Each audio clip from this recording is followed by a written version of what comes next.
Why are you hiring big data engineers all wrong? It's not usually the budget, the cloud, or the strategy. It's the hiring process.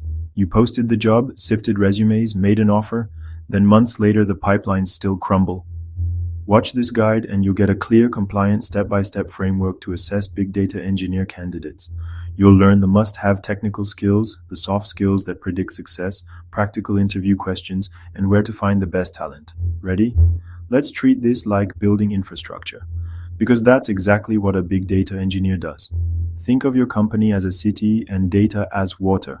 The big data engineer builds the reservoirs, pipelines, and purification plants. The right hire makes analytics reliable and ML effective. The wrong hire creates brittle pipelines, wasted budget, and stalled projects. Let's cut past the buzzwords. Core technical toolkit, non-negotiable. Python, Java, Scala. They build and automate data pipelines, reliable ETL and orchestration. Foundational big data frameworks, Hadoop, HDFS, MapReduce, still relevant for many architectures. Apache Spark, the modern engine for large-scale processing. Nice to have streaming platforms like Kafka or Kinesis for real-time workloads. Cloud expertise, AWS, Google Cloud, or Azure, matters for scale and ops. Modern deployment skills, containerization and Kubernetes, show production readiness. CI/CD and infra as code mean they can ship reliably.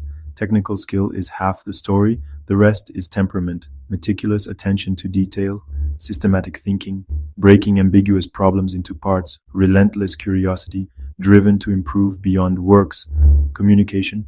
They must translate technical trade-offs to non-technical stakeholders, move beyond tell me about a time, use scenarios that force real-time thinking. Scenario: a critical data pipeline fails and a quarterly report is due tomorrow. Walk me through who you'd talk to and what you'd say. This assesses stakeholder management, prioritization, and calm communication. Another prompt: design a real-time user event pipeline for 10 million events hour. What technologies and trade-offs? Weak answer: lists Kafka and Spark. Strong answer: asks about budget, latency needs, team skills, and explains trade-offs. Use role-tied cultural questions. Describe your ideal working relationship with data scientists. How often would you sync and in what format? And for motivation, tell me the last technical skill you learned on your own time and why. Always pair scenarios with a standardized scorecard so answers are rated consistently. Job boards are a necessary start, but not the best quality source. Top source number 1, employee referrals. They pre-screen for skills and fit. Incentivize them. Top source number 2, niche technical communities, Stack Overflow, GitHub contributors, and focused Slack Discord channels. Bonus, sponsor or attend local data meetups to meet passive, high-quality candidates. Use your ATS beyond resumes. Standardized stages, question sets, and anonymized screening fields.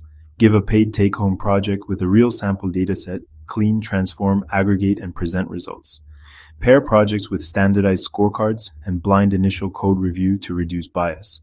Pitfall, overvaluing pedigree. Let demonstrated work and take-home projects speak louder than logos. Pitfall, rushing. A panic hire costs productivity and morale. Be patient and structured. Avoid, would you grab a beer? Questions. Instead, ask functional fit. Would you be excited to work with this person on a difficult project? To evaluate motivation, ask role-tied, neutral questions. What challenges at work motivate you? Give an example. Recap. Weak answers deflect blame. Strong answers take ownership, cite learnings, and change process. Debrief after each hire. Measure whether interview questions predicted on the job performance. If you hire now, check peopleteam.com hiring. Subscribe for more hiring playbooks.